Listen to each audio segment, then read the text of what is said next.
Highlight ஆகக்கூடிய சில விஷயங்கள் நாம் படிக்கிறோம். சரி, இந்த இஸ்ரா புத்தகமானது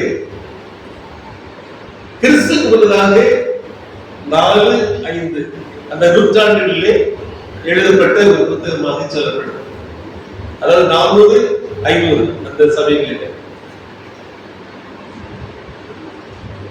நேபுகாத்நேச்சர் இஸ்ரவேல் தேசத்தை முற்றுகையிட்டு ஜெயித்து அவர்களை தன்னுடைய சொந்த தேசத்துக்கு, அதாவது பாபிலோனுக்கு அழைத்து கொண்டு போய் 3 நிலைகளிலே இந்த ஜனங்கள் சிறையிருப்புக்குள்ளாக்கப்படுகிறார்கள். அங்கே தேசத்தில் 70 ஆண்டுகள் கழித்து அவர்களை திரும்பி கொண்டு வரேன்னு சொல்லி சொல்றார். யாவருக்கு அந்த வார்த்தைகள் எரேமியா 29 அதிகாரத்தில் இருக்குது. 70 ஆண்டுகள் கழித்து என்னுடைய ஜனத்தை நான் திரும்ப இந்த தேசத்துக்கு கொண்டு வருவேன் அப்படின்னு சொல்லி சொல்றாரு. நீங்க கையில இஸ்ரா புத்தகத்தினுடைய முதல் அதிகாரத்தை வச்சிருந்தீங்கன்னா 4ஆம் புத்தகத்தினுடைய கடைசி அதிகாரத்தினுடைய கடைசி பகுதியில நீங்க அதை பார்க்க முடியும். 22ஆம் வாக்கியத்தை பாருங்க. 2 நாளாகவும் 36ஆம் அதிகாரம் கடைசி அதிகாரம், மேபி 21-22 வாசிங்களேன். 2 நாளாகவும் 36ஆம் அதிகாரம். கர்த்தர் எரேமியாவின் வாயினாலே சொன்ன வார்த்தை நிறைவேறும்படிக்கு தேசம் தன்னுடைய ஓய்வு வருஷங்களை ரம்யமாய் அனுபவித்து தீரு மட்டும் அது பாழாய் கிடந்த நாளெல்லாம், அதாவது 70 வருஷம் முடியும் மட்டும் ஓய்ந்திருந்தது. எரேமியாவின் வாயினாலே கர்த்தர் சொன்ன வார்த்தை நிறைவேறும்படி பெர்சியாவின் ராஜாவாகிய கோரேசின் 1ஆம் வருஷத்திலே கர்த்தர் பெர்சியாவின் ராஜாவாகிய கோரேசின் ஆவியை ஏவுவதனாலே அவன் பரலோகத்தின் தேவனாகிய கர்த்தர் பூமியின் ராஜ்யங்கள் எல்லாம் எனக்கு தந்தருளி யூதாவில் உள்ள எருசலேமிலே தமக்கு ஆலயத்தை கட்டும்படி எனக்கு கட்டளையிட்டிருக்கிறார். சரி, 70 ஆண்டுகள் இதே பகுதியை தான் தானியேல் படிச்சுட்டு உபவாசம் இருக்கிறது. ஞாபகம் இருக்குதா?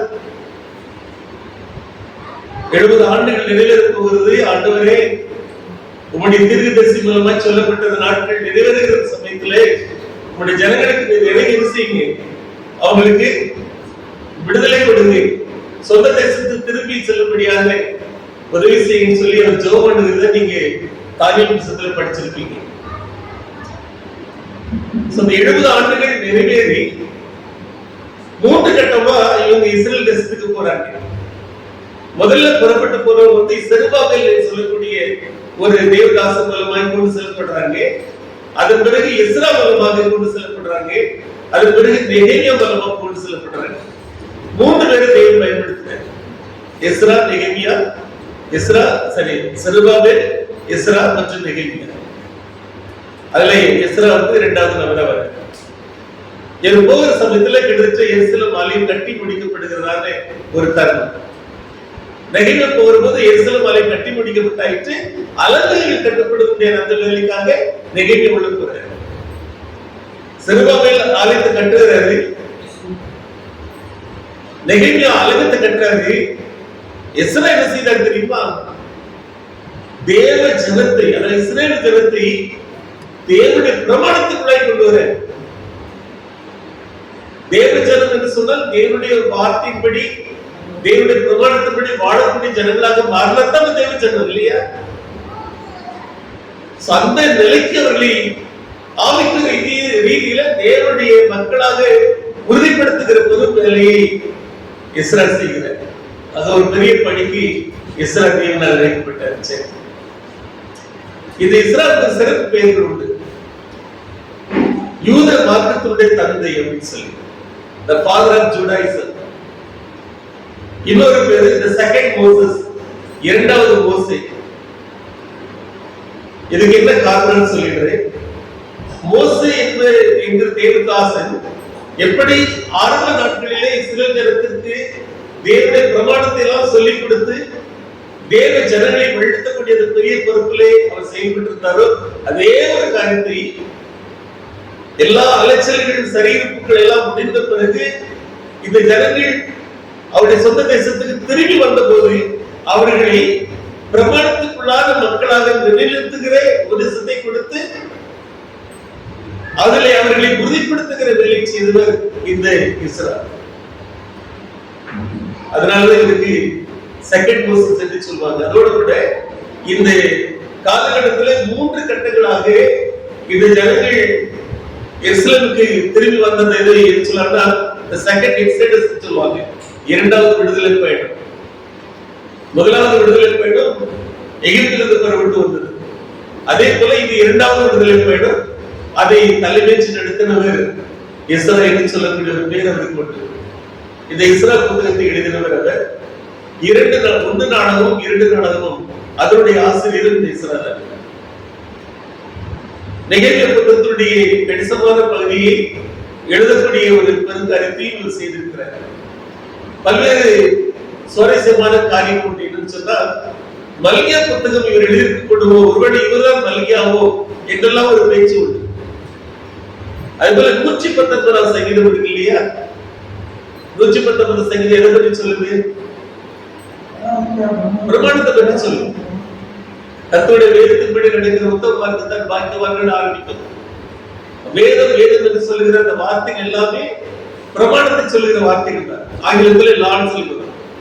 ஆக தேவனுடைய பிரமாணத்தை இவ்வளவு தூரம் சிலாகித்து, இவ்வளவு தூரம் அனுபவித்து, தேவனுடைய பிரமாணம் இவ்வளவு மேன்மையானது, இவ்வளவு அவசியமானது, அது இல்லை என்றால் எந்த ஒரு வாழ்க்கையும் இல்லை என்றெல்லாம் பாடப்படுகிற அந்த நீண்ட 176 வார்த்தைகள் கொண்ட அந்த பெரும் சங்கீதத்தை இஸ்ரா எழுதியிருப்பார் சொல்லக்கூடிய ஒரு கேள்வி உண்டு. ஏன்னு சொன்னால், இந்த மனிதர் தேவனுடைய பிரமாணத்துக்கு அத்தனை முக்கியத்துவம் கொடுத்து வாழ்ந்திருக்கிறார் என்பது அவருடைய வாழ்க்கை சரித்திரத்திலே பதியப்பட்ட ஒரு விஷயம். ஆக இப்படிப்பட்ட ஒரு கருத்துக்கள் எல்லாம் உண்டு என்பதை உங்களுக்கு நான் சொல்லிக்கொள்ள ஆசைப்பட்டேன். சரி, இந்த இஸ்ரா புத்தகத்தை பற்றி சின்னதாக ஒரு குறிப்பு. 10 அதிகாரங்களை கொண்ட ஒரு புத்தகம் இருக்கு. முதல் 6 அதிகாரத்தை ஒரு பகுதியாக, 7 to 10 வரைக்குள்ள ஒரு அதிகாரங்களை இன்னொரு பகுதியாக பிரிக்கலாம். அந்த முதல் 6 அதிகாரங்கள் தேவனுடைய ஆலயத்தை எடுத்து கட்டக்கூடிய அந்த உத்தரவை பெற்றுக்கொண்டு புறப்பட்டு வந்த ஜனங்கள் அந்த ஆலயத்தை கட்டுவதற்கு எத்தனை பாடுகளை எதிர்கொண்டார்கள் என்று சொல்லப்படுகிறதை சொல்லுகிறதாக 6 அதிகாரங்கள். இதுல 6வது அதிகாரம் ஒரு முக்கியமானது. நீங்க 2003 ராமர் தீர்க்கதரிசனம் படிச்சு பாத்தீங்கன்னா, அந்த எருசலேமை எடுத்து கட்டுகிறதற்கான கட்டளை வெளிப்படுவது முதலாம் வாசிப்போம் இல்லையா? தானியேல் புத்தகத்துல அந்த உத்தரவு எப்ப வெளிப்பட்டது என்று சொல்லி படிக்கிற போது எல்லா போதர்களும் இந்த 6வது அதிகாரத்துக்கு போவாங்க. 3 ராஜாக்களுடைய பேர் வரும். கோரேஸ், தரியு, அர்தசாஷ்டா. இந்த 3 பேருமே அவங்க காலகட்டத்துல உத்தரவுகளை பிறப்பித்து ஜனங்களை புறப்பட வைத்திருக்கிறாங்க. அதுல கடைசியாக உத்தரவு கொண்டவர் அர்தசாஷ்டா. அதனாலதான் அந்த காலகட்டத்தில் 457 BCயே நம்ம கணக்கில் எடுத்துக்கொண்டு 2340 தீர்க்கதரிசனம் அல்லது இஸ்ரவேல் ஜனத்துக்காக தேவன் குறித்த 70 வார கணக்கை ஆரம்பிக்கிறது சொல்லி நம்ம சொல்றோம். சரி, இந்த 6வது அதிகாரத்துக்கும் 7வது அதிகாரத்துக்கும் இடையில ஒரு 70 ஆண்டுகள் இருக்குது. 6வது அதிகார செய்திக்கும் 7வது அதிகார செய்திக்கும் இடையில ஒரு 70 ஆண்டுகள். அந்த 70 ஆண்டுகள் சரித்திரம் வந்து எஸ்தர் புத்தகத்தில் இருக்குது. எஸ்தர் புத்தக கதையானது இது இடைப்பட்ட காலத்திலே பேசப்பட்ட ஒரு கதை.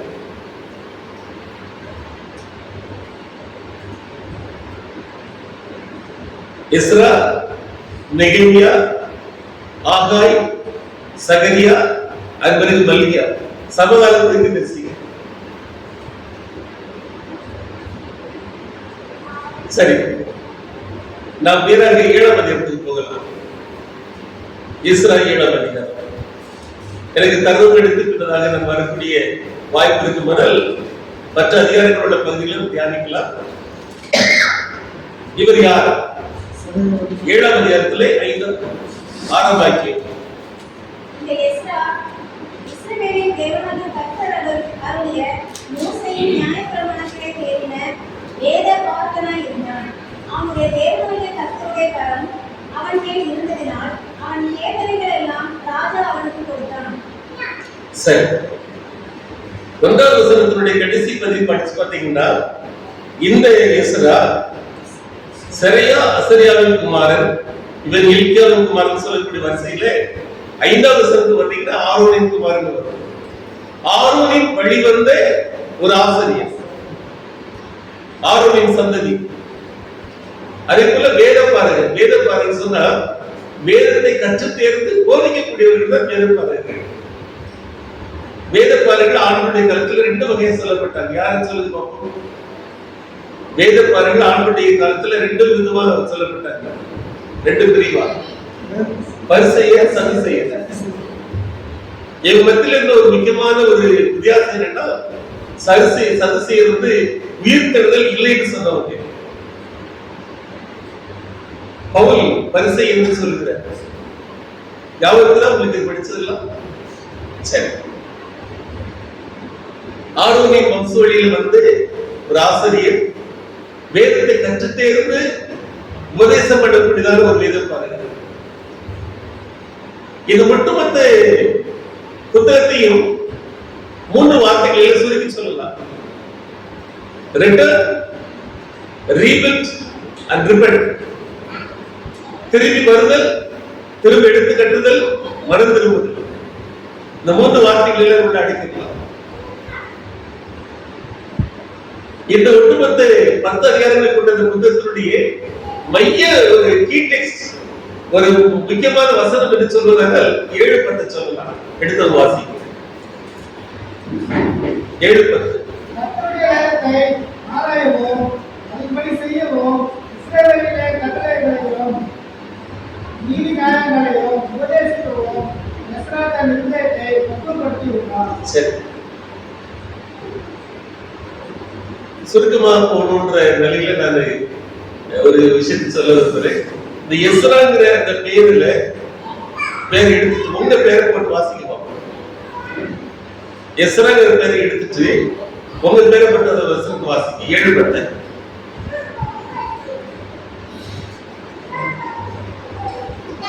உங்களுக்குள்ளே வாசிக்க, உங்களுக்குள்ளே வாசிக்க.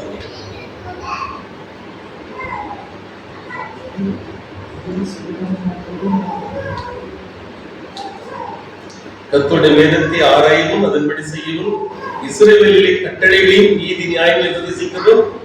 எஸ்ராங்கிற இடத்துல உங்க பேரை போட்டுட்டு தன் இடத்தை பக்குவப்படுத்தி இருந்தார். இருந்தா எப்படி நல்லா இருக்கும்? நல்லா இருக்குமா இல்லையா? ஒவ்வொரு தெய்வனுடைய பிள்ளைகள், ஒவ்வொரு தெய்வனுடைய பிள்ளைகள் இந்த ஒரு வாழ்க்கை நிலையில இருந்தா என்னெல்லாம் நடக்கு தெரியுமா? அவங்களுக்கு ஒரு இது வேகமா சொல்ல நான் ரொம்ப ஆசைப்படுகிறேன். வேதத்தை ஆராயணும் அப்படின்னு சொன்னா நம்ம தினந்தோறும் காலையில் இருந்து 3 அதிகாரமோ 5 அதிகாரமோ 1 அதிகாரமோ 4 வசனமோ படிக்கிறவங்களா இருந்தா அன்றைக்குரிய வேத வாசிப்புகிற கடமையை நிறைவேற்றுவதற்கு வாசிக்க போறோம். ஆராயுடைய அர்த்தம்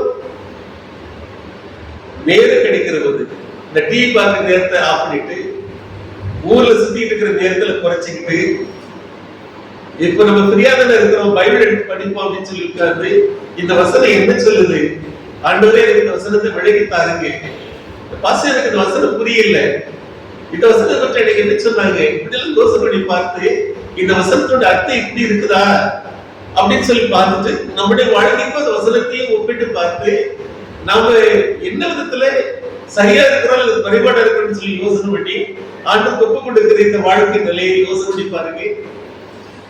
ஆராய்ச்சி சொன்னா நீங்க என்ன டைம் போதுமான நேரத்தை தேவனுடைய வார்த்தைகளை செலவிட படையினால் நடக்கும். அதாவது என்னுடைய ஆண்டவர் எனக்கு என்ன சொல்லி இருக்கிறார் சொல்லி தெரிந்து கொள்ளக்கூடிய விருப்பம் கொண்ட மனிதர்கள் நான் என்னவெல்லாம் செய்ய சொல்லி இந்த புத்தகம் சொல்லுகிறது அதை நான் தெரிந்து கொள்வேன் என்று சொல்லி வேதத்தில் எங்கெல்லாம் நமக்கு அந்த நல்ல ஆலோசனைகளுக்கு எல்லாம் தேடிப்பிடித்து வாசிக்கக்கூடிய பழக்கத்தை கொண்ட பிள்ளைகள். இப்படி சொல்லி இருக்கிறதே நான் இப்படி இல்லை என்று சொல்லக்கூடிய அங்கலாய்ப்போடு வருத்தத்தோடு தேவ சமூகத்திலே ஆண்டவரே என்னை சுத்தமாக்கும் என்று சொல்லக்கூடிய செபத்தோடு கூட தொடர்ந்து மேற்கொண்டு செல்வதற்காக முயற்சியோடு இந்த புத்தகத்திலே தன்னுடைய வழிகாட்டுதல் தேடக்கூடிய பிள்ளைகள். கர்த்தருடைய வார்த்தை கற்றுக்கொள்ள கற்றுக்கொள்ள கற்றுக்கொள்ள நம்முடைய குறைபாடு தெரிய வரும், நம்முடைய பின்னலை தெரிய வரும், நம்முடைய கடந்து செல்ல வேண்டியது தூரம் நமக்கு தெரிய வரும். ஆண்டவருடைய எதிர்பார்ப்பை நாம் நிறைவேற்றவில்லை என்று சொல்லக்கூடிய அந்த எண்ணம் நமக்கு தெரிய வரும். அவர் பரிசுத்தராய் இருக்கிறது போல நீங்களும் பரிசுத்தராய் இருங்கள் சொல்லக்கூடிய அந்த அழைப்பிலே நாம் எவ்வளவு தூரமா இருக்கிறோம். ஆண்டவரே இறங்கும், ஆண்டவரே புதுப்பியும், ஆண்டவரே மந்தியும், எனக்கு சுத்த இதயத்தை தாரும் என்று சொல்லக்கூடிய மன்றாட்டுகளோடு கூட ஒவ்வொரு நாளும் கிடைக்கக்கூடிய ஒரு தருணத்தை பயன்படுத்திக் கொள்ளக்கூடிய ஆண்டவர் மாறிக்கொண்டே இருப்பார்கள். அன்றாட பணிகள் ஒரு உக்கிரம் இருந்தாலும், வீட்டு காரியங்கள் ஒரு உக்கிரம் இருந்தாலும், தங்களுக்கும் தங்களுடைய கடவுளுக்குமான உறவுகளே அவர்கள் நல்கு கொண்டே இருப்பார்கள். இந்த வசனம் சொல்லுகிறது, அவன் வேதத்தை ஆராயவும் அதுபடி செய்யவும் அப்படின்னு ஒரு வாக்கு போட்டிருக்கு. Study and practice and breach. பைபிளை எல்லா இடத்திலும் படிச்சு பாருங்க, ஒரு காரியம் திரும்ப திரும்ப ஆண்டு சொல்லிக் கொண்டிருப்பதை நீங்க பார்க்க முடியும். கர்த்தருடைய கட்டளைப்படி செய்கிறவர்கள், இந்த வார்த்தை வருதா இல்லையா? திரும்ப திரும்ப வருதா? அதுபடி நடக்கிறவர்கள், கடைபிடிக்கிறவர்கள், பின்பற்றக்கூடிய வார்த்தை திரும்ப திரும்ப வரும். எங்கெல்லாம் ஆண்டவர் தன்னுடைய வார்த்தைகள் படி நடக்க வேண்டும் என்று உத்தரவை கொடுக்கிறார், கட்டளைக்கு வார்த்தை வருகிறதோ, கற்பனைகளுக்கு சொல்லக்கூடிய வார்த்தை வருகிறதோ, அங்கெல்லாம் தொடர்ந்து வரக்கூடிய ஒரு வார்த்தை. அதுபடி செய்கிறவர்கள், அதுபடி நடக்கிறவர்கள். ஒரு கேள்வி கேட்கட்டுமா? 1000% கேட்டுட்டோம், இன்னும் 1000% கேட்க பிரச்சனை கிடையாது. நிறைய கற்றுப்படலாம், ஆனால் நடப்பதற்கு என்ன இல்லைன்னா கற்றுப்பட்டது பிரயோஜனம். ஆண்டவர் ஒரு காரியத்தை சொல்லுகிறார், கேட்கிறோம், அதுபடி செய்ய வேண்டும் என்று முயற்சி என்று சொன்னால் எதற்கு கேட்க வேண்டும்? கேட்க வேண்டிய அவசியம் இல்லை. பின்பற்ற வேண்டும் என்று சொல்லக்கூடிய தீர்மானம் இல்லை. ஆண்டவர் என்ன சொன்னாலும் செய்ய என்று சொல்லக்கூடிய ஒரு தீர்மானம், ஒரு படைப்பு இடத்துல இல்லை. அதற்கே நாம் கேட்க வேண்டும், பிரயோஜனம் கிடையாது.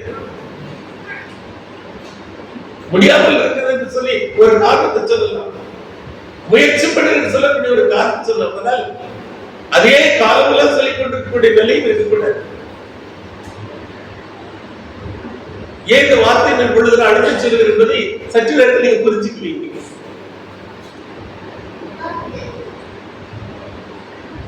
இஸ்ரவேல் ஜனம் புறப்பட்டு வந்துட்டாங்க. வந்த ஜனங்களை பார்த்தா போற இடத்துல தங்களை கெடுத்துக் கொண்ட ஜனங்கள் வந்து சேர்ந்திருக்கிறாங்க. தங்களுடைய ஜனங்கள் எப்படி எல்லாம் இருக்க வேண்டுமோ, அவர்கள் என்ன ஒரு வாழ்க்கை முறையை பின்பற்ற வேண்டும் என்று சொல்லி அவர்களுக்கு உபதேசிக்கப்பட்டிருந்தது அதை மறந்துவிட்டு ஒரு 70 ஆண்டுகளை முடித்து வந்த ஜனங்களாக இருக்கிறார்கள். ஏற்கனவே இந்த ராஜாக்கள் ஆண்டவருக்கு எதிராக பொல்லாப்பான காரியங்களை செய்து ஜனங்கள் எல்லாம் அவர்கள் தவறி போவதற்கான காரியங்களாம் பண்ணி எடுத்து கொஞ்ச நாள் இந்த சர்ச்சுக்கு வராமல் பாருங்களேன், சர்ச்சுக்கு போவதை குறித்து நான் எண்ணமே போய்விடும். வேதத்தை வாசிக்க வந்து பாருங்க, இது வாசிக்கணும்ன்ற அவசியம் நமக்கு தென்படாமல் போய்விடும். ஏன் ஆண்டவர் வேதம் சொல்லுது, ஏன் வேதத்தில் எப்படி படிக்கிறோம்? ரட்சிக்கப்பட்டுள்ள கர்த்தர் அனுதினமும் சபையில சேர்த்து கொண்டு வந்தார். அந்த வார்த்தை சபைக்குடி வருதலை விட்டு விடாதபடிக்கு செய்ய ஆண்டவர் சமூகத்தில் வாங்க சொல்லக்கூடிய வார்த்தை வருதுன்னா, அந்த ஐக்கியம் போச்சுன்னு சொன்ன அந்த தொடர்பு போச்சுன்னா நமக்கு அந்த விருப்பமோ அந்த நம்முடைய நாம் செய்ய வேண்டிய காரியங்கள் தென்படாமலே போடும். ஒரு அவசியமாக தெரியாது, பாவமா தெரியாது, கடவுளுடைய எண்ணங்கள் நமக்கு தென்படாமலே போயிடும். இன்னொரு வாழ்க்கை இருக்கிறது போவன் சொல்லக்கூடிய அந்த இடம் கூட வராமலே போய்விடும். இப்ப வந்த ஜனங்கள் போற இடத்துல தேவனுக்குள்ளாக இல்லைன்னு சொல்லி தெரிஞ்சதுனால இந்த மனுஷன் எவ்வளவு வேதத்தை ஆராய்ந்து பார்த்ததோ, இவ்வளவு தூரம் வேதத்தை கற்றுக்கொண்டாரோ, எப்படி நடக்க பிரயாசப்பட்டாரோ, அவருக்கு முன்னாடி இருக்கக்கூடிய அந்த ஜனங்களுக்கு அது இல்லை. அதனால வேதம் சொல்லுகிறதே அவருக்கு கற்றுக் கொடுக்க வேண்டும். இந்த பிரமாணத்தின்படி அவர்களை வாழ செய்ய வேண்டும். தேவனுடைய வார்த்தைகளுக்குரிய ஒரு ஜனங்களாக மாற்றி நிறுத்த வேண்டும் என்று தன் இதயத்தை பங்குபடுத்திக் கொண்டார்கள்.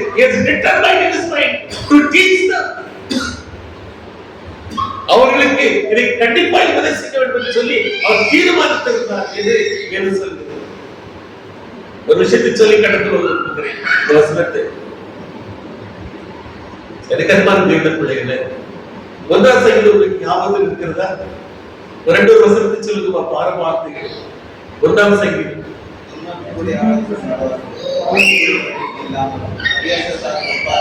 உட்காராமலும் கர்த்தருடைய வேதத்தில் பிரியமாயிருந்து இரவு பகலும் வேதத்தில் தியானமாயிருக்கிற மனுஷன் பாக்கியவான். அது என்ன வார்த்தை? அதோட அர்த்தம் என்ன? கர்த்தருடைய வேதம்னா பிரமாணம் தான் இல்லையா? இரவு பகலும். அதற்கு இரவு பகலும் பிசாசு இரவு பகலும் வேலை செய்யற ஞாபகத்துல அவன் லீவ் எடுக்கிறது இல்லை. He was 24/7. சரிதானே?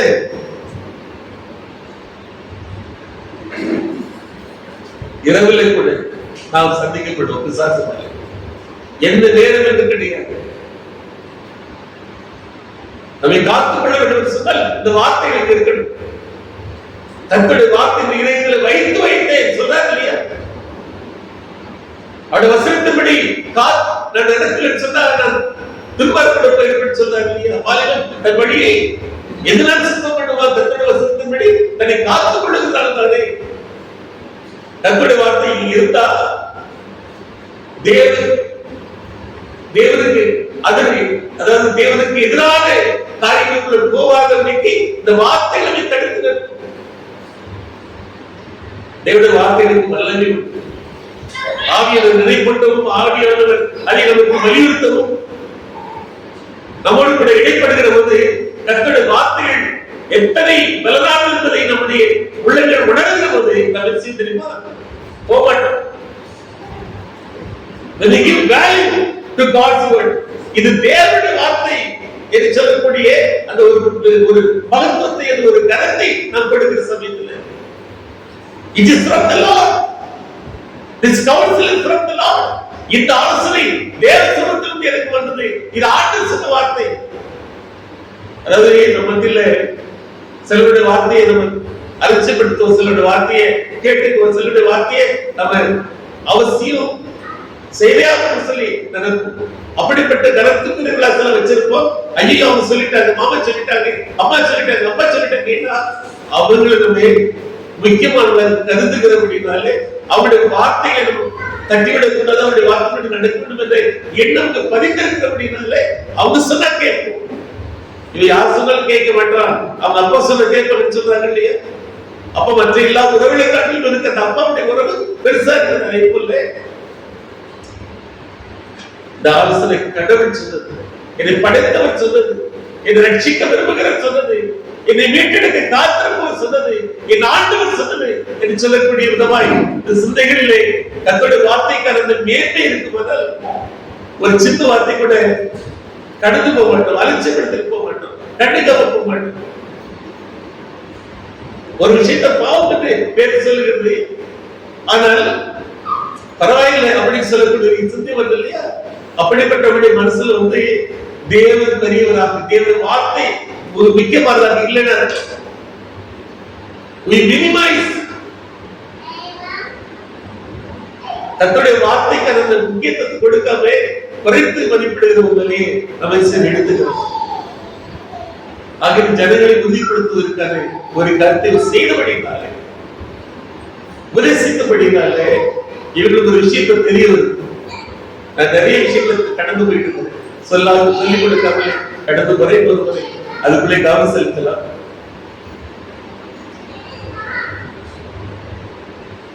பாவத்தை குறித்த அறிவு எப்படி வரும்? பாவம் இன்னதென்று சொல்லி நமக்கு எப்படி தெரியும்? எப்ப தெரியும்? பிரமாணம் சரிதானா? பிரமாணம் குறிச்சத்தான ஒரு பாவம் என்னதுன்னு சொல்லி தெரியும். சட்டம் ஒன்று இருக்குமானால் அந்த சட்டத்தை மீறுகிற போது அது தவறுன்னு சொல்லி தெரியும் இல்லையா? இவங்களுக்கு இப்போ ஒரு விஷயம் தெரிய வருது, என்னன்னா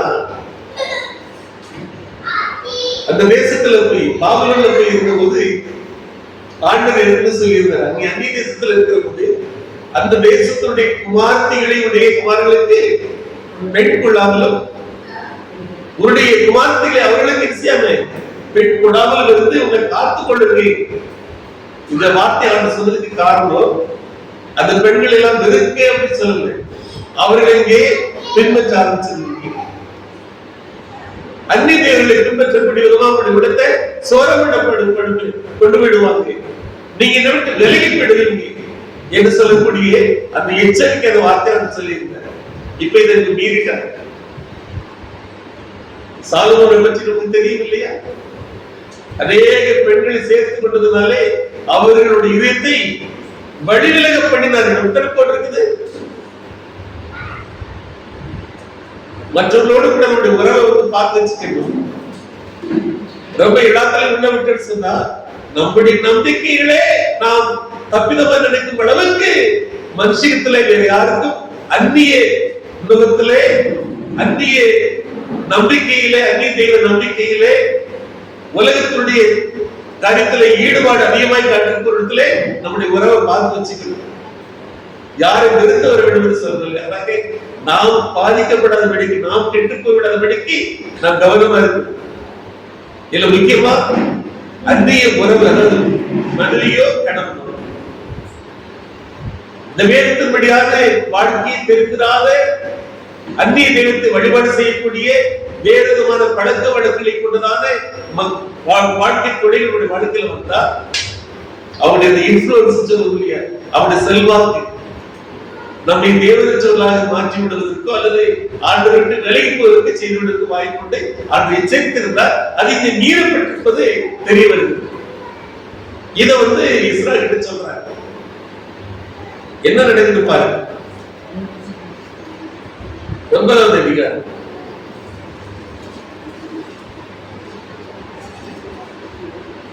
9வது அதிகாரம் 1வது 2வது வசனத்தை பாருங்க. வாசிக்கலாம். எஸ்ரா 9:1-2.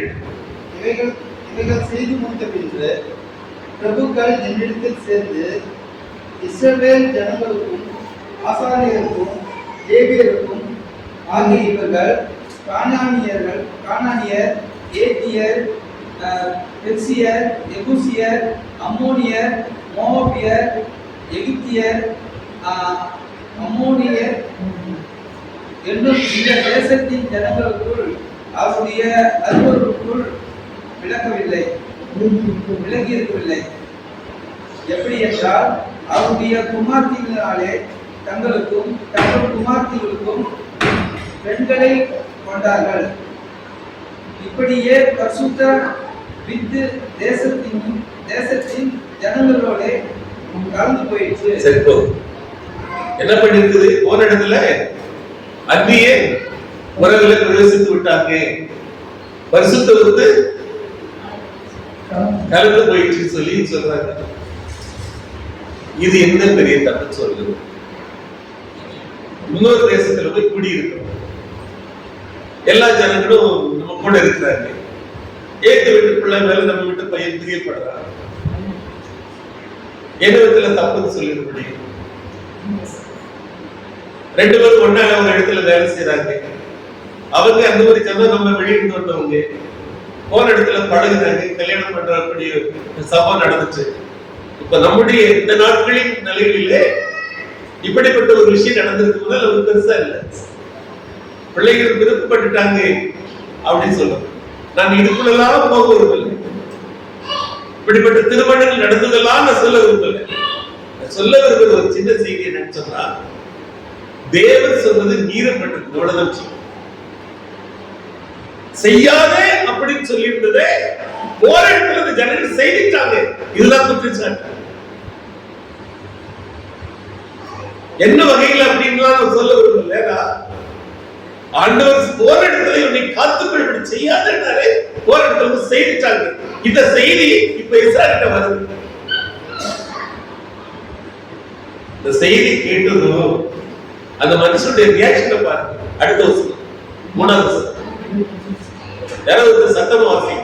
இந்த வர்த்தமானத்தை நான் கேட்கும் பொழுது என் வஸ்திரத்தையும் என் சாவையையும் நான் கிழித்து என் தலையிலும் என் தாடியிலும் உள்ள மயிரை பிடுங்கி திகைத்தவனாய் உட்கார்ந்திருந்தேன். கொஞ்சம் கற்பனை செய்து பாருங்க. இவர்களை உபதேசத்தில் நடத்தும்படி தீர்மானித்து அவர்களுக்கு இதெல்லாம் கற்றுக் கொடுத்து தேவ ஜனங்களாக நிறுத்த வேண்டும் என்று சொல்லி பிரயாசப்பட்ட ஒரு மனுஷன். ஆனால் அந்த ஜனத்தின் மத்தியிலே ஒரு பெரிய மீறல் நடந்திருக்கு சொல்லி கேள்விப்பட்டதோ தலையை முடியை பிடுங்கிறாரு, தாடி பேரை இழுக்கிறாரு, சட்டையை கிழிச்சுக்கிறாரு, திகைச்சு போய் உட்கார்ந்திருக்கிறாரு. அந்த அளவுக்கு தேவனுடைய வார்த்தை மீறப்பட்டு தேவ ஜனங்களுக்குள்ளே ஒரு அறிவிப்பு, ஒரு தப்பிதம், ஒரு பாவம் இருக்குது என்பதை இந்த மனுஷனால் ஏற்றுக்க முடியல. ஜனம் சுத்தமாக இல்லை, ஜனம் மீறி காரியத்தை பண்ணி இருக்கிறாங்க, ஜனம் பாவத்தை பண்ணி இருக்கிறாங்க, குற்றத்தை பண்ணி இருக்கிறாங்க. வெளிச்சிட்டு உட்கார்ந்து இந்த மனுஷன் அந்த தப்பு பண்ணினா, ஐயா நீதான் அந்த தப்பு பண்ணினு சொல்லி எல்லாரும் சேர்த்து இவரே குற்றப்படுத்தி ஐயோ அப்படின்னு சொல்லி பயப்பட ஒண்ணு அவங்க செய்த தப்புக்கு இந்த மனுஷன் திகைத்து போய் உட்கார்ந்து.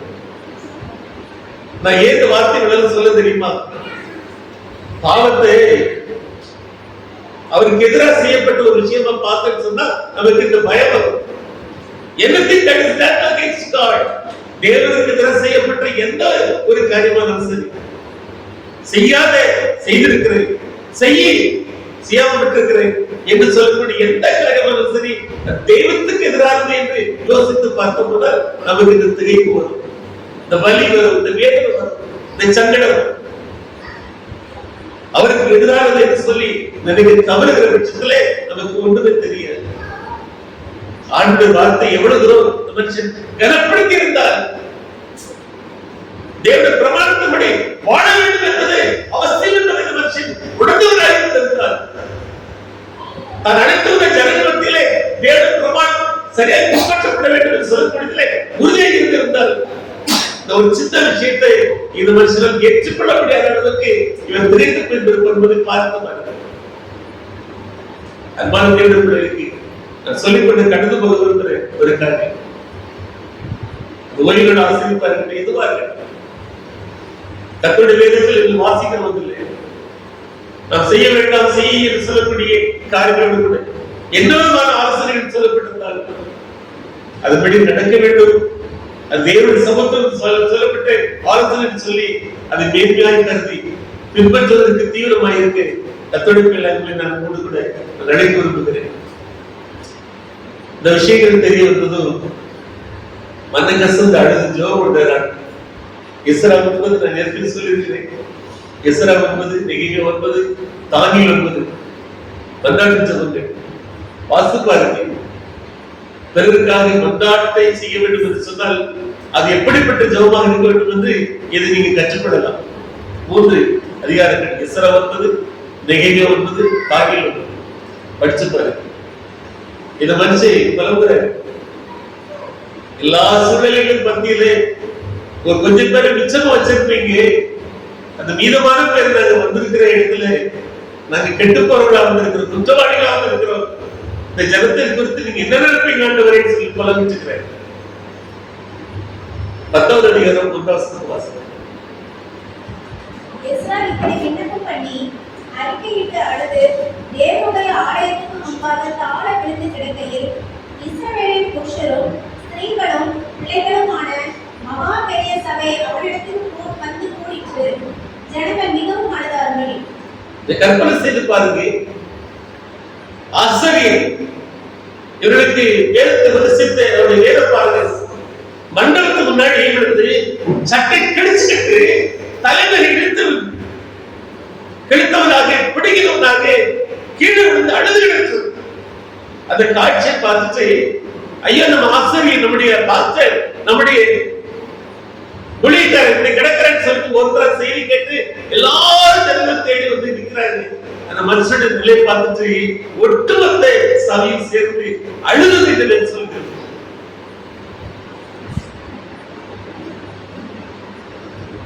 உங்களுக்கு ஒரு விஷயம் சொல்லட்டுமா?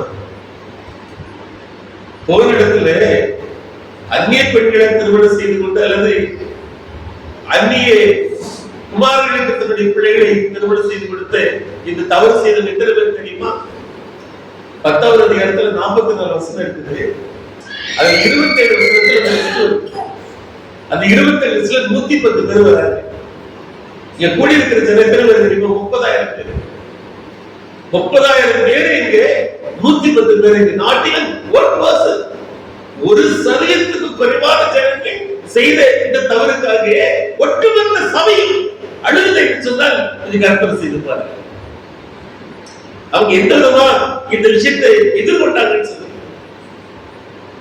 நம்முடைய சமுதாயத்திலே, நம்முடைய குடும்பத்திலே, நம்முடைய சபையிலே யாரும் செலுத்தவர் ஐயா நான் செய்யலப்பா, எனக்கு அதுக்கு சம்பந்தம் இல்லை, நான் ஒதுக்கிறேன் அப்படின்னு யாரும் ஒதுக்கல. எப்ப நம்ம குடும்பத்துல யாரும் இருக்கீங்களா? இல்லப்பா, அப்பா நல்லவேளை நம்ம அங்கிட்டு விலகி இருப்போம், அது பாவம் சம்பந்தம் பண்ண பார்த்துக்கிட்டு அப்படி எல்லாம் செய்யல. ஏன் குடும்பத்தில் நடந்திருக்குது, ஏன் சபையில் நடந்திருக்குது, நாங்கள் சொல்லக்கூடிய அந்த வார்த்தைக்குள்ள பாவம் இருக்கிறது. இது சில அத்தனை நடக்கிறாங்க. ஒட்டுமொத்த சமயமாய் சேர்ந்து தேவசமத்திலே அழுத ஒரு காட்சியை கற்பனை செய்து பாருங்க. இன்னொரு காரியம் தெரியுமா? இப்படிப்பட்ட ஒரு நிலைக்கு இவங்க ஆளாகி அழுதுக்கு காரணம் அவங்க முன்னாடி படுத்து கிடந்த அந்த ஆசிரியர். இந்த ஆசிரியருடைய வாழ்க்கை வேதத்தின்படி இருந்ததை பார்த்திருக்கிறார்கள். உங்களை சித்தப்படி வாழ்க்கை வந்துச்சு, வேறு சொல்கிறபடி நடந்து வந்துச்சு. அப்படி இல்லைன்னு சொன்னா இது மனுஷன் வார்த்தைக்கு வெளிப்படுத்திருக்குமா? ஜனத்துடைய பாவத்தை தன்னுடைய பாவத்தை நினைச்சு வந்துச்சு. ஒரு நல்ல லீடர்ஷிப் கழகம் தெரியுமா? நல்ல போதுகள், நல்ல தலைவர், நல்ல மூப்பர் யாரும் சபையில் உள்ள தங்களுக்கு முன்னாடி இருக்கக்கூடிய ஜனத்திலே பாவங்களுக்கு தன்னுடைய பாவமா நினைச்சு தேவ சமூகத்திலே கையெழுத்து நிற்கிறான் இல்லையா? அவர் நல்ல தலைவர், நல்ல போதுகள், நல்ல மூப்பர். ஏற்பிள்ளை அப்படின்னு இருக்கணும். இன்னாருடைய பிள்ளைதானே இல்லை, இந்த சபையில் உள்ள ஒரு பிள்ளை, அது ஏற்பிள்ளை. அந்த ஏற்பிள்ளைக்கு இந்த பிரச்சனை இருக்குது, அந்த பிள்ளைக்கு இந்த பாவம் இருக்குது, அந்த பிள்ளையோட பிரச்சனை இருக்குது, இந்த சகோதரன் சங்கடத்தில் இருக்கிறார். அது ஏன் சகோதரன்? ஆண்டவரே ஆண்டவரே பற்றியும் ஆண்டவரை சந்தியும் பிடப்பிடித்தும் என்று சொல்லக்கூடிய அந்த வார்த்தை எடுத்துக் கொள்ளக்கூடிய அந்த நிலையை நீங்களுக்கு பார்க்க முடியும். ஜனங்கள் அழுது இந்த மனுஷனுடைய அந்த மாதிரியான வாழ்க்கை தங்களுக்கு உபதேசித்தவருடைய பார்க்கிறாங்க. சொன்னபடியே நடக்கிற ஒரு மனுஷனாக, உபதேசித்தபடியே தேவனுடைய வார்த்தை கனப்படுத்துற ஒரு மனுஷனாக பார்த்தபடினாலே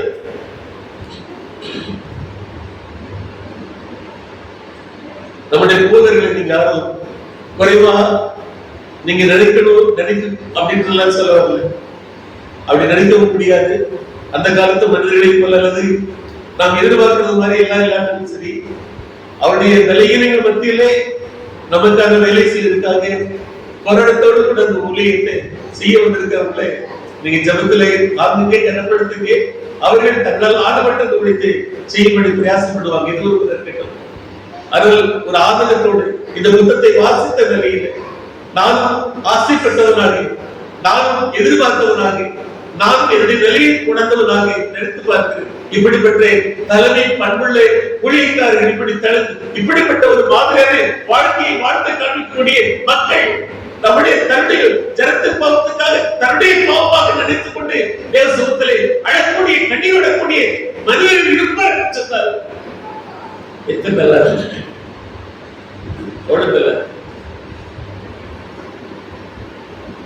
பலிபீடத்துக்கு மண்டபத்துக்கு நடுவில்லை ஜனங்களுக்காக அழுது நிற்கிறதான வாசனைகளை பற்றி வேத சொல்வது. அதை தேசராவுடைய வாழ்க்கை என்று பார்க்க யாரோ ஒரு செய்த தவறு, யாரோ செய்த ஒரு பாவம், அவங்களுக்காக நீங்க வேலை முடிச்சு அப்படிங்கிற விடுக்கி அவர்கள் குணப்படும் மட்டும் விடுதலாக மட்டும் அவர்கள் சுத்தமாக மட்டும் அவர்கள் விடுவிக்கப்பட்டு மட்டும் ஆன்மீக சமூகத்தில் கையெடுத்து நிற்கிறாரே மருதலாக மாற வேண்டும். 2வது வசனத்தை வாசிங்க. 10:2. அப்பொழுது ஏழாவின் புத்திரரில் ஒருவனாகிய எலியேலின் குமாரன் செக்கினியா எஸ்ராவை நோக்கி, நாங்கள் தேசத்தில் இடம்பெறுகின்ற அந்நிய ஸ்திரீகளை சேர்த்துக் கொண்டதினால் எங்கள் தேவனுக்கு விரோதமாக பாவம் செய்தோம்.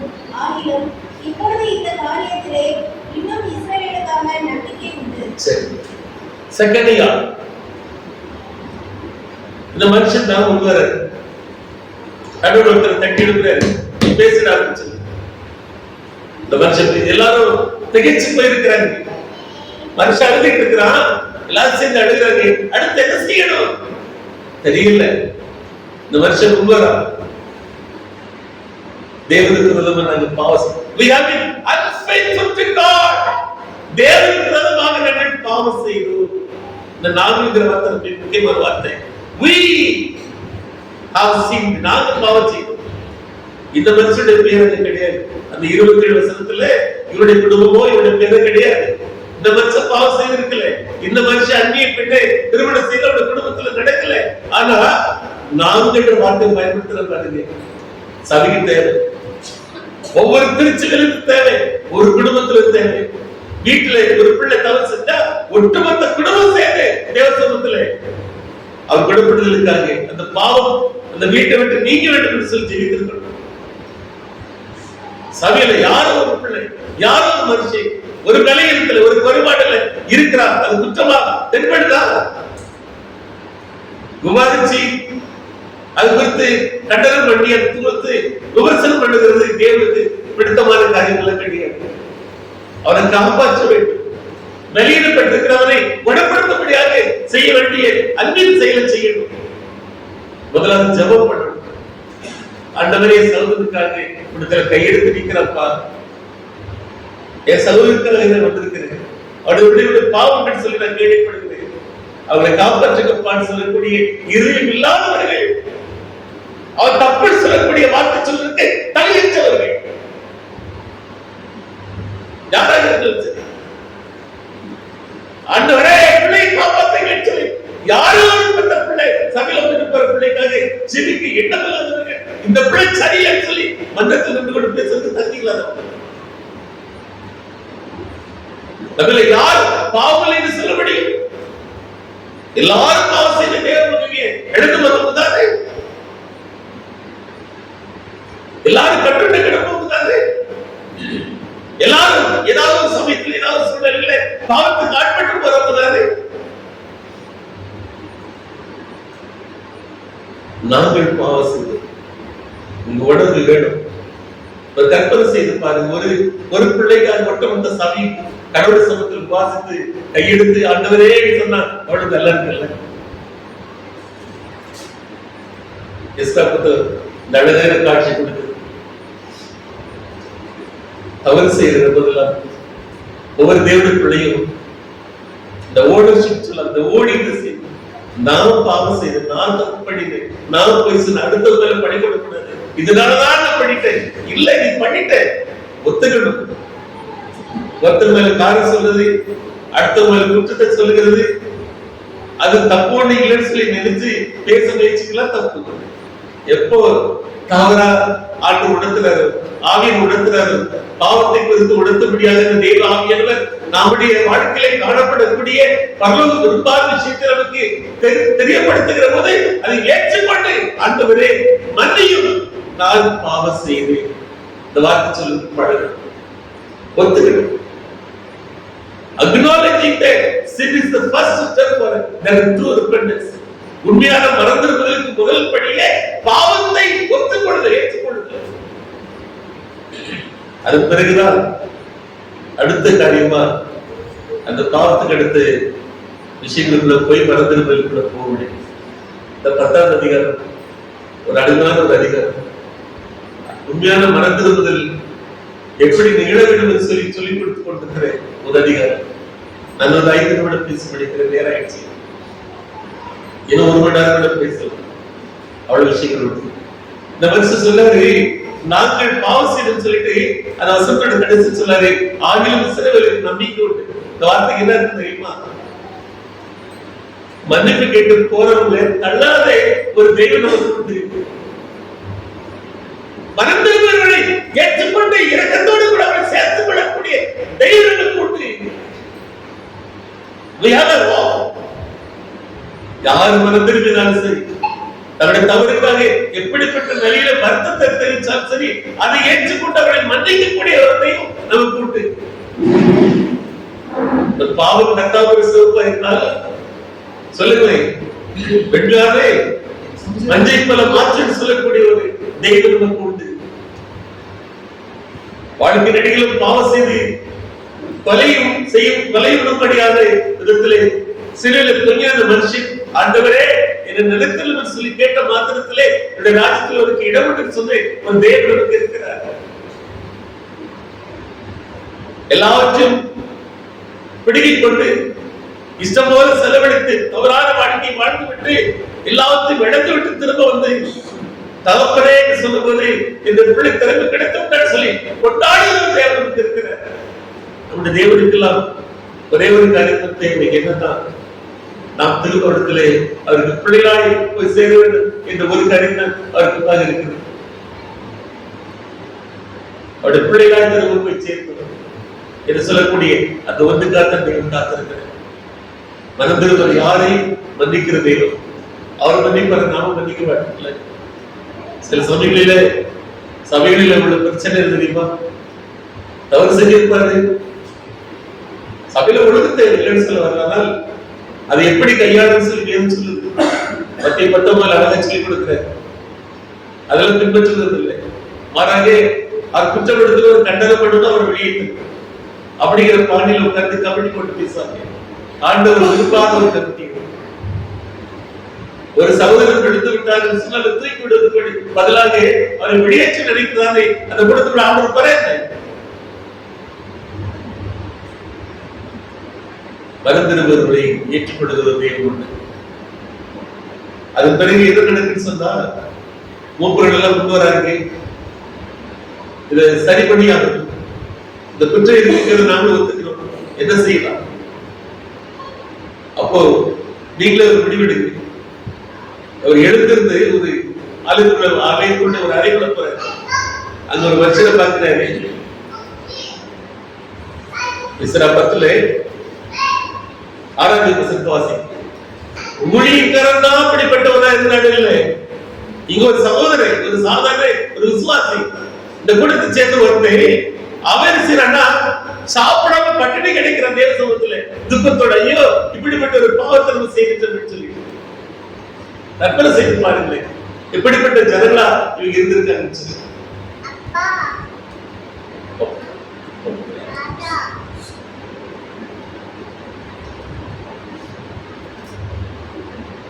யாரோ ஒருத்தருக்காக பட்டினி கிடந்து தேவசமத்தில் அழுதுட்டு என்னையா வேண்டி கிடக்கு. இதுதான் உண்மையான சபைங்கிறது.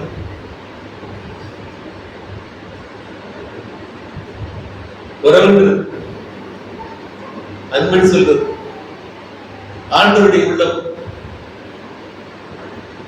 ஆண்டவருடைய உள்ளம் ஒரு பாவை நிமித்தமாக கூட அது வேதனைப்படாமல் இருக்காது இல்லையா? அதை பெற்றவர்களாக இருக்கு. நான் சொல்லி முடிக்கிறேன் கடைசி. எல்லாரும் கூட்டிட்டு வாங்க, விசாரிப்போம்.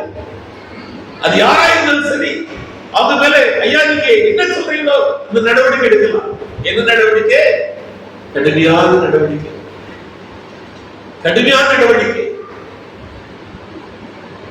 மனம் திரும்பதில் சில சமயம் ரொம்ப கஷ்டமில்ல, வழியெல்லாம் இருக்குது.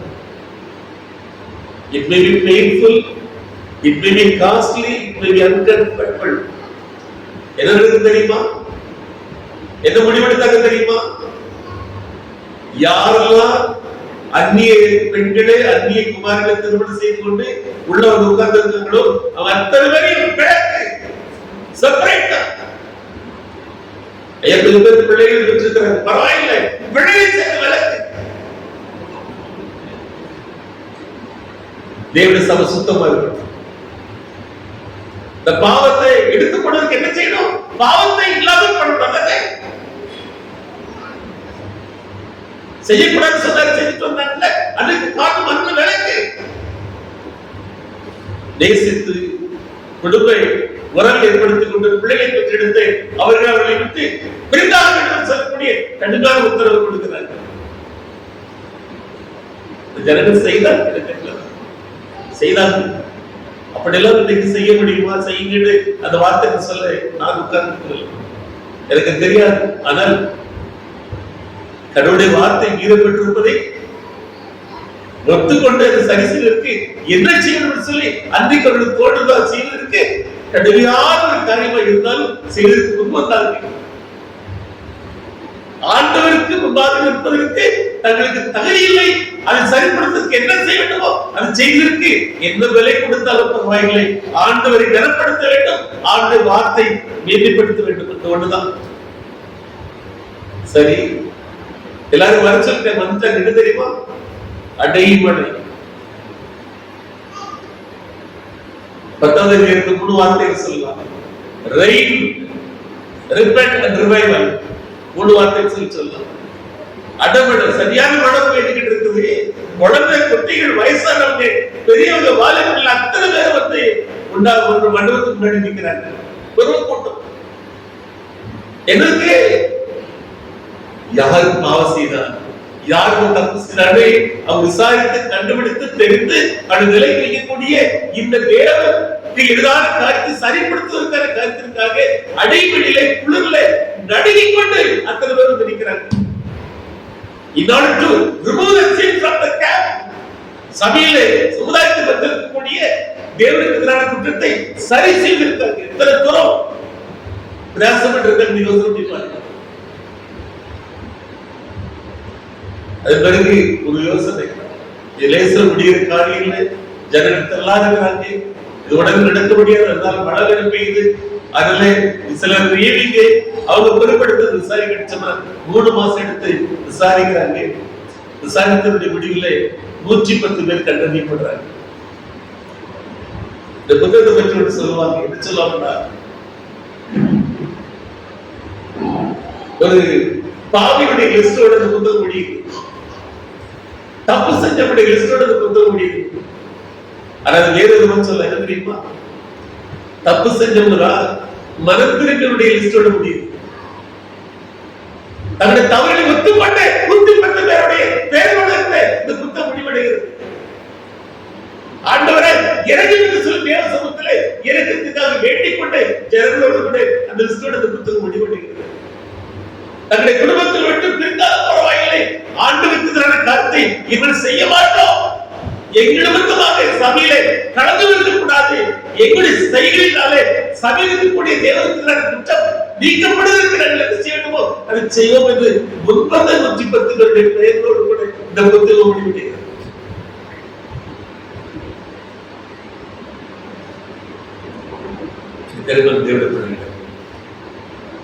நம்முடைய வாழ்க்கையில் கடவுளுடைய வார்த்தை எவ்வளவு என்று சொல்லி யோசனை பாருங்க.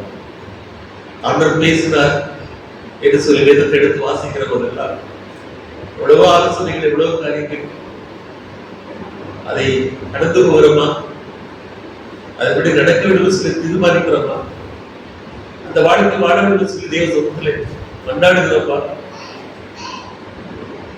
தேவனுக்கு எதிரான காரியம் சொல்லி உணர்கிறோமா, இது பாவம் சொல்லி தெரிந்த மாத்திரத்திலே ஆண்டவரிடத்திலே மன்னிப்பு கேட்டு இறங்கி அதை விட்டுவிட வேண்டும் என்று சொல்லுகிற தீர்மானத்துக்கு ஆளாகிறோமா? ஆளாத ஜனங்கள் பெரும் விலை கொடுக்க நேர்ந்தாலும் பரவாயில்லை செய்வோம் என்று துன்பந்த ஜனங்களுடைய சரித்திரம். ஏஎஸ்ரா வந்து யூத சமுதாயத்தின் தந்தைன்னு சொல்லி பேருக்கு தெரியுமா? எனக்கு எந்த தேசத்துல பரவி இருந்தாலும் யூத ஜனங்களை பொறுத்தவரை நம்ம ஒரு 2 ஞாபகத்துக்கு தெரியுமா? பிரமாணத்தின் ஜனங்கள் அப்படித்தான், கடவுளுடைய பிரமாணத்தை இருக்க பிடிச்சுக்கிட்ட ஜனங்கள் சொல்லாங்க. இந்த எண்ணத்துக்கு இவர்களை ஆளாக்கிறது இஸ்ரேல் பரந்தாங்க. இன்றைக்கு இருக்கக்கூடிய யூதர்கள் எத்தனையோ ஆண்டுகள் கடந்து போயிட்டு இன்றைக்கு இருக்கக்கூடிய யூதர்கள் கூட ஒரு சமுதாயமாக எந்த திசையில் இருந்தாலும் சரி, இந்த தேசத்தில் இருந்தாலும் சரி, பிரமாணத்தின்படி வாழணும் அப்படின்னு சொல்லக்கூடிய எண்ணங்களுக்கு அவர்கள் இன்னைக்கு தலைப்பட்டிருப்பதற்கு காரணம் அடித்தளம் கொண்டு பேசுகிறார். வேதத்தை ஆராயவும் அதன்படி செய்யவும் இதை குறித்து இஸ்ரவேலை உபதேசிக்கும் இருத்தை பக்குவப்படுத்தியிருந்த ஒரு மனுஷன் அதை செய்து முடித்துடைய விளைவு ஜனங்களுடைய பரந்திருப்பது, அதனுடைய விளைவு ஜனங்களுடைய மாற்றம், அதனுடைய விளைவு ஜனங்கள் தேவ ஜனங்களாக நிலைநிறுத்தப்பட்ட ஒரு காட்சி. ஒரு பெரும் மொழிக்காரனை நாம் மேலோட்டமாக படித்திருக்கிறோம், நிறைய படிக்க முடியும். தேவனுடைய தயவுள்ள கருவின் மேல் இருந்ததுனால ஒரு வார்த்தை வந்துகிட்டே இருக்கு. கர்த்தருடைய வசனத்துக்கு நடுங்குகிற ஜனங்கள் அப்படின்னு ஒரு வசனம் வந்துகிட்டே இருக்கு. போரிடத்திலே உபவாசித்து தேசத்திலே காத்திருந்தோம் என்று சொல்லக்கூடிய அந்த ஜப நிலையில் இருப்பதை ஒரு அனுபவத்தை படிக்க முடியும். எல்லாத்துக்கும் மேலாக இந்த புத்தகத்தை படிக்கிற போது மறக்கக்கூடாத ஒரு விஷயத்தை சொல்ல தவறுட்டேன்னு சொல்லி நான் முடிக்கிறேன். ஆழமாய் சொல்லவில்லை, சுருக்கமாய் சொல்லுகிறேன். 70 ஆண்டுகள் கழித்து என்னுடைய ஜனத்தை திரும்ப கொண்டு வந்து சேர்ப்பேன் என்று சொன்ன வார்த்தையை நிறைவேற்றின வார்த்தை இந்த புத்தகம் சொல்லிக் கொண்டிருக்கிறது. That God has fulfilled his promises. 70 ஆண்டுகளுக்கு பிறகு ஜனத்தை திரும்ப கொண்டு வந்து சொன்ன கடவுள் அது கொண்டு வந்து சேர்த்தார் அப்படி சொல்லுகிறார். யாரு கொண்டு செஞ்சாரு? அவருடைய ஜனங்கள் அல்ல, அந்நிய தேவத்தை வழிபாடு செய்யக்கூடிய அந்த கோதசு தனி இவங்க கொண்டுதான் ஆண்டு செய்தார். அவர் சொல்லாது அவர் கட்டளையிடுது. சர்வ வல்லமை தெய்வம் புரிந்த தெய்வம் அது சொல்வது நிறைவேற்றக்கூடிய தெய்வம். இந்த புத்தகத்தினுடைய சரித்திரம் கற்றுக்கொண்ட பாடங்களின் வழியில நம்முடைய வாழ்க்கை வாழ்ந்திருப்போம். நானும் ஒரு சிறப்பாக வாழ்ந்திருப்பேன் சொல்லக்கூடிய திருமணத்தினுடைய தேசத்தில் இருக்கிற